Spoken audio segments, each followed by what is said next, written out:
देखने वाली आंखों और सुनने वाले कानों का दी रिटर्न ओनफ खान में स्वागत है। आज हम आपके लिए एक और मूवी का रिव्यू लेकर आए हैं। जल्दी से दी रिटर्न ओनफ खान चैनल को सब्सक्राइब करें और बेल आइकन दबाएं ताकि आपको हमारी नई आने वाली वीडियो का नोटिफिकेशन मिल सके। आज की वीडियो पर अपनी राय कमेंट बॉक्स में जरूर दें ताकि हम वीडियो को और बेहतर बना सकें। साल है 1905।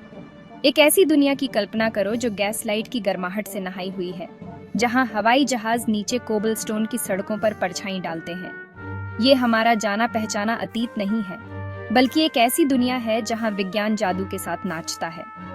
एक ऐसी दुनिया जहां घड़ी के पुर्जे से बने ऑटोमेटन टॉप हैट पहने हुए खूबसूरत महिलाओं और सज्जनों के साथ चलते हैं, जहां असंभव बहुत पास लगता है।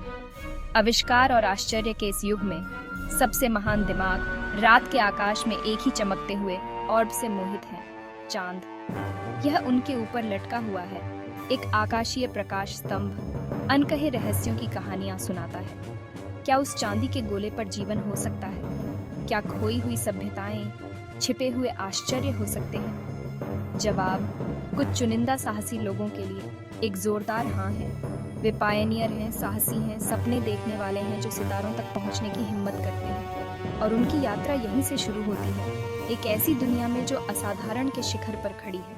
खोजकर्ताओं के इस निडर समूह का नेतृत्व कर रही है डॉ अमेलिया आर्कराइट, जो अद्वितीय बुद्धि और अदम्य दृढ़ संकल्प वाली महिला है। ब्रह्मांड के लिए उनका जुनून किसी भी तारे से ज्यादा चमकता है। अमेलिया चंद्रमा की सतह पर खड़े होने, चंद्रमा के रहस्यों को उजागर करने का सपना देखती है। उनके बगल में खड़े हैं कैप्टन थीडियस ब्लैकवुड, जो एक अनुभवी हवाई पोत कप्तान हैं, जिनकी आंखों में चमक और रोमांच की प्यास है। आसमान के महारथी थेडियस अपने शांत दिमाग और अटूट साहस के लिए प्रसिद्ध हैं। वह अमेलिया के सपने को अपने कौशल के योग्य चुनौती के रूप में देखता है। इनके साथ हैं लिडा विंटर्स, जो एक शानदार इंजीनियर हैं और शानदार चीजें बनाने में माहिर हैं। लिडा दुनिया को एक विशाल पहेली बॉक्स के रूप में देखती है, जो बस अनलॉक होने की प्रतीक्षा कर रही है। वह एक शरारती मुस्कुराहट और अजूबों से भरे टूल बॉक्स के साथ असंभव का सामना करती है। चांद पर जाने के लिए रॉकेट बनाना लिडा के लिए ये सिर्फ एक और आकर्षक चुनौती है। और फिर हैं प्रोफेसर गिदोन फिंच, जो एक प्रसिद्ध खगोल शास्त्री और प्राचीन विद्या के झता हैं। गिदोन झात और अज्ञात के बीच सेतु का काम करते हैं। उनका मानना है कि चांद ऐसे रहस्य समेटे हुए है जो इतिहास के बारे में हमारी समझ को ही बदल सकते हैं। इस असाधारण टीम को पूरा करता है इकारस, एक ऐसा एंड्रॉयड जो किसी और जैसा नहीं है। सिर्फ एक मशीन से कहीं बढ़कर इकारस के पास एक अलौकिक चेतना है, ज्ञान की प्यास है जो उसके रचनाकारों को दर्शाती है। वह इस दुनिया में विज्ञान और जादू के मेल का प्रतीक है। उनका जहाज इंजीनियरिंग और सरलता का एक चमत्कार द एस्ट्रेलिस नाम दिया गया है। पॉलिश की हुई पीतल और चमकते स्टील का एक चमकता हुआ विशालकाय द एस्ट्रेलिस मानवीय महत्वाकांक्षा का प्रमाण है। इसके रिवेट किए हुए पतवार के भीतर वर्षों के शोध और अथक परिश्रम का परिणाम निहित है। धातु के विरुद्ध हथौड़ों की आवाज, भाप की हिस, इंजीनियरों के उत्साहित चिल्लाहट की कल्पना करो, क्योंकि वे अथक परिश्रम करते हैं। एस्ट्रेलिस सिर्फ एक मशीन से कहीं बढ़कर है। यह आशा का प्रतीक है, एक ऐसा जहाज जो मानवता के सपनों को सितारों की ओर ले जाता है। एस्ट्रेलिस का दिल एक क्रांतिकारी एथेरियम इंजन है, जो रहस्यमय तकनीक का एक चमत्कार है, जो ब्रह्मांड के बहुत ही ताने बाने का उपयोग करता है। एक दुर्लभ और अस्थिर तत्व द्वारा संचालित ये इंजन एस्ट्रेलिस को पृथ्वी के गुरुत्वाकर्षण की सीमा से परे और चंद्रमा के आलिंगन में ले जाने का वादा करता है। जैसे जैसे लॉन्च का दिन नजदीक आता है, दुनिया सांस रोक कर देखती है। एस्ट्रेलिस अपने लॉन्च प्लेटफॉर्म पर लंबा खड़ा है, जो स्वर्ग की ओर इशारा करती एक चमकदार सुई है। ये आशा का प्रतीक है, मानव भावना की असीम संभावनाओं का प्रमाण है। एक ओग्लुशिटलनी दहाड़ के साथ जो जमीन को हिला देता है, एस्ट्रेलिस ऊपर चढ़ता है। पृथ्वी दूर हो जाती है, उसकी जगह सितारों की एक टेपेस्ट्री ले लेती है। यात्रा चुनौतियों से भरी है। चालक दल अंतरिक्ष की बीमारी से जूझता है, खतरनाक उल्का पिंडों के क्षेत्रों से होकर गुजरता है और शून्य की ठंड का सामना करता है। वे ऑरोरा बोरेलिस को आकाशीय नर्तकियों की तरह झिलमिलाते हुए देखते हैं। जो प्रकाश और रंग का एक लुभावना तमाशा है। वे उन नक्षत्रों को देखकर अचंभित हो जाते हैं जो मनुष्य के लिए अज्ञात हैं। उनके रूप ब्रह्मांडीय बैले में बदलते और घूमते हैं। इस सब के माध्यम से चालक दल के बीच का बंधन मजबूत होता है। वे हंसी, डर और विस्मय के पल साझा करते हैं। वे सिर्फ एक टीम से बढ़कर हो जाते हैं। वे एक परिवार बन जाते हैं जो उनके साझा सपने से एकजुट होते हैं। अंत में आश्चर्य और खतरे से भरी यात्रा के बाद एस्ट्रेलिस चंद्र सतह पर उतरता है। चालक दल चंद्रमा के परिदृश्य की उजाड़ सुंदरता को देखकर विस्मित हो जाता है। क्रेटर सतह को प्राचीन घावों की तरह जख्मी करते हैं और विशाल पहाड़ काले मखमली आकाश को चीरते हैं। उन्हें जल्द ही पता चलता है कि चांद उतना बंजर नहीं है जितना दिखता है। परछाइयों और क्रेटरों के बीच छिपे हुए एक खोई हुई सभ्यता के प्रमाण हैं।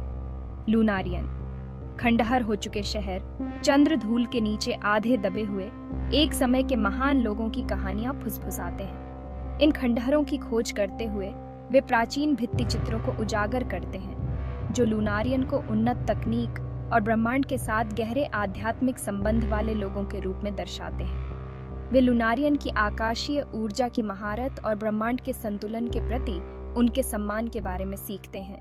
लेकिन इस आश्चर्य के बीच चालक दल पर बेचैनी की भावना छा जाती है। उन्हें पता चलता है कि लूनारियन यूं ही गायब नहीं हुए थे। उन्हें मोरस नामक एक शक्तिशाली और द्वेषपूर्ण संस्था द्वारा विलुप्त होने के लिए प्रेरित किया गया था। मोरस, वे सीखते हैं, शुद्ध छाया और द्वेष का प्राणी था, प्रकाश और जीवन का भक्षक था। वह लूनारियन की शक्ति चाहता था और ब्रह्मांड के ताने बाने को भ्रष्ट करना चाहता था। भित्ति चित्र एक हताश संघर्ष को दर्शाते हैं। लूनारियन मोरस और उसके गुर्गों के खिलाफ बहादुरी से लड़ रहे हैं। भित्ति चित्र एक भविष्यवाणी भी प्रकट करते हैं। मोरस फिर से उठेगा और उसकी वापसी पूरे ब्रह्मांड के लिए अंधेरे के युग की शुरुआत करेगी। चालक दल एक भयावह निश्चितता के साथ महसूस करता है कि मोरस सिर्फ एक किंवदंती नहीं है, वह एक बहुत ही वास्तविक खतरा है और उसकी परछाई अब उन पर पड़ती है। एक खंडहर लूनारियन मंदिर के अंदर गहरे उनका सामना एक अकेली उत्तरजीवी से होता है, सेलेन, जो लूनारियन की आखिरी है। वह अलौकिक सुंदरता की प्रतीक है। उसकी आंखें युगों के ज्ञान से भरी हैं। सेलेन ने उनके डर की पुष्टि की। मोरस असली है और वह एक बार फिर हलचल कर रहा है। सेलेन ने खुलासा किया कि लूनारियन ने मोरस को रोकने के लिए आखिरी प्रयास में उसे चांद के अंदर ही कैद कर दिया था। हालांकि उसकी शक्ति धीरे धीरे ब्रह्मांड में वापस रिस रही है। जो कुछ भी उसे छूती है उसे भ्रष्ट कर रही है। उनका मानना है कि मोरस अपने चंद्र जेल से बचने के लिए एक नाली के रूप में एस्ट्रेलिस का उपयोग करने का इरादा रखता है, अपने शक्तिशाली एथेरियम इंजन के साथ। एस्ट्रेलिस का दल एक ऐसे खतरे का सामना कर रहा है जिसकी उन्होंने कभी कल्पना भी नहीं की थी। एक गंभीर वादा करता है। वे लूनारियन की विरासत का सम्मान करेंगे और मोरस के खिलाफ खड़े होंगे। वे न केवल पृथ्वी की बल्कि पूरे ब्रह्मांड को उसके अंधेरे से बचाएंगे। मोरस के खिलाफ लड़ाई उस चीज से बिल्कुल अलग है जिसकी कल्पना चालक दल ने की होगी। वह अंधेरे का एक घूमता हुआ भंवर है। उसकी उपस्थिति ही वास्तविकता के ताने बाने को विकृत कर देती है। एस्ट्रेलिस उसकी चपेट में आ गया है, कराहता है और तनाव में कांपता है। इकारस, एंड्रॉइड, लड़ाई में महत्वपूर्ण साबित होता है। उसका यांत्रिक दिमाग भय या संदेह से मुक्त मोरस के हमलों का विश्लेषण करता है और प्रतिवाद करता है। वह बढ़ते अंधेरे के खिलाफ प्रकाश की किरण बन जाता है। उसका धातु शरीर आकाशीय ऊर्जा से चटकता है। लिडा के इंजीनियरिंग कौशल को उनकी सीमा तक धकेल दिया जाता है क्योंकि वह पूरी कोशिश करती है कि एस्ट्रेलिस को मोरस की शक्ति से अलग होने से बचाया जा सके। थेडियस, हमेशा कुशल पायलट, अराजकता के माध्यम से नेविगेट करता है, छाया के तंबू और डार्क एनर्जी के फटने से बचता है। अमेलिया, लूनारियन तकनीक के अपने ज्ञान और अपनी वैज्ञानिक प्रतिभा के आधार पर एक हताश योजना बनाती है। यदि वे एस्ट्रेलिस के एथेरियम इंजन को ओवरलोड कर सकते हैं तो वे इतनी शक्तिशाली ऊर्जा का एक विस्फोट पैदा करने में सक्षम हो सकते हैं कि मोरस को उसके चंद्र जेल में वापस भेज सकें। जोखिम बहुत बड़ा है। ये योजना एस्ट्रेलिस को नष्ट कर सकती है, उन्हें चांद पर फंसा सकती है। इससे भी बदतर, अगर यह विफल हो जाता है तो ये मोरस को वह शक्ति दे सकता है जिसकी उसे मुक्त होने के लिए आवश्यकता है। लेकिन समय कम होने और ब्रह्मांड के भाग्य के संतुलन में लटके होने के कारण उनके पास और कोई विकल्प नहीं है। जुआ रंग लाता है। एस्ट्रेलिस प्रकाश की एक अंधाधुंध चमक में घिरा हुआ शुद्ध आकाशीय ऊर्जा के लिए एक नाली बन जाता है। मोरस विस्फोट में फंस गया, क्रोध और दर्द में दहाड़ता है क्योंकि उसे वापस चांद की गहराई में घसीटा जाता है। चंद्र सतह कांपती है और फिर सन्नाटा छा जाता है। चालक दल पस्त लेकिन जीवित एस्ट्रेलिस पर सवार होकर पृथ्वी पर वापस आ जाता है। वे नायकों के रूप में लौटते हैं। उनके नाम इतिहास के इतिहास में अंकित हैं।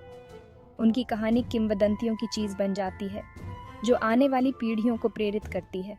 एस्ट्रेलिस की यात्रा सिर्फ एक साहसिक कार्य से कहीं बढ़कर है। यह मानवीय जिज्ञासा, साहस और सहयोग की शक्ति का प्रमाण है। यह हमें याद दिलाता है कि भारी बाधाओं का सामना करने पर भी अन्वेषण की भावना और ज्ञान की खोज किसी भी बाधा को दूर कर सकती है। एस्ट्रेलिस की कहानी आशा की किरण के रूप में कार्य करती है। हमें याद दिलाती है कि अंधेरे से भरी दुनिया में भी हमेशा ऐसे लोग होंगे जो सितारों तक पहुंचने की हिम्मत करेंगे। और कभी-कभी असंभव के लिए पहुंचने में हम अपने आप के सर्वोत्तम भागों की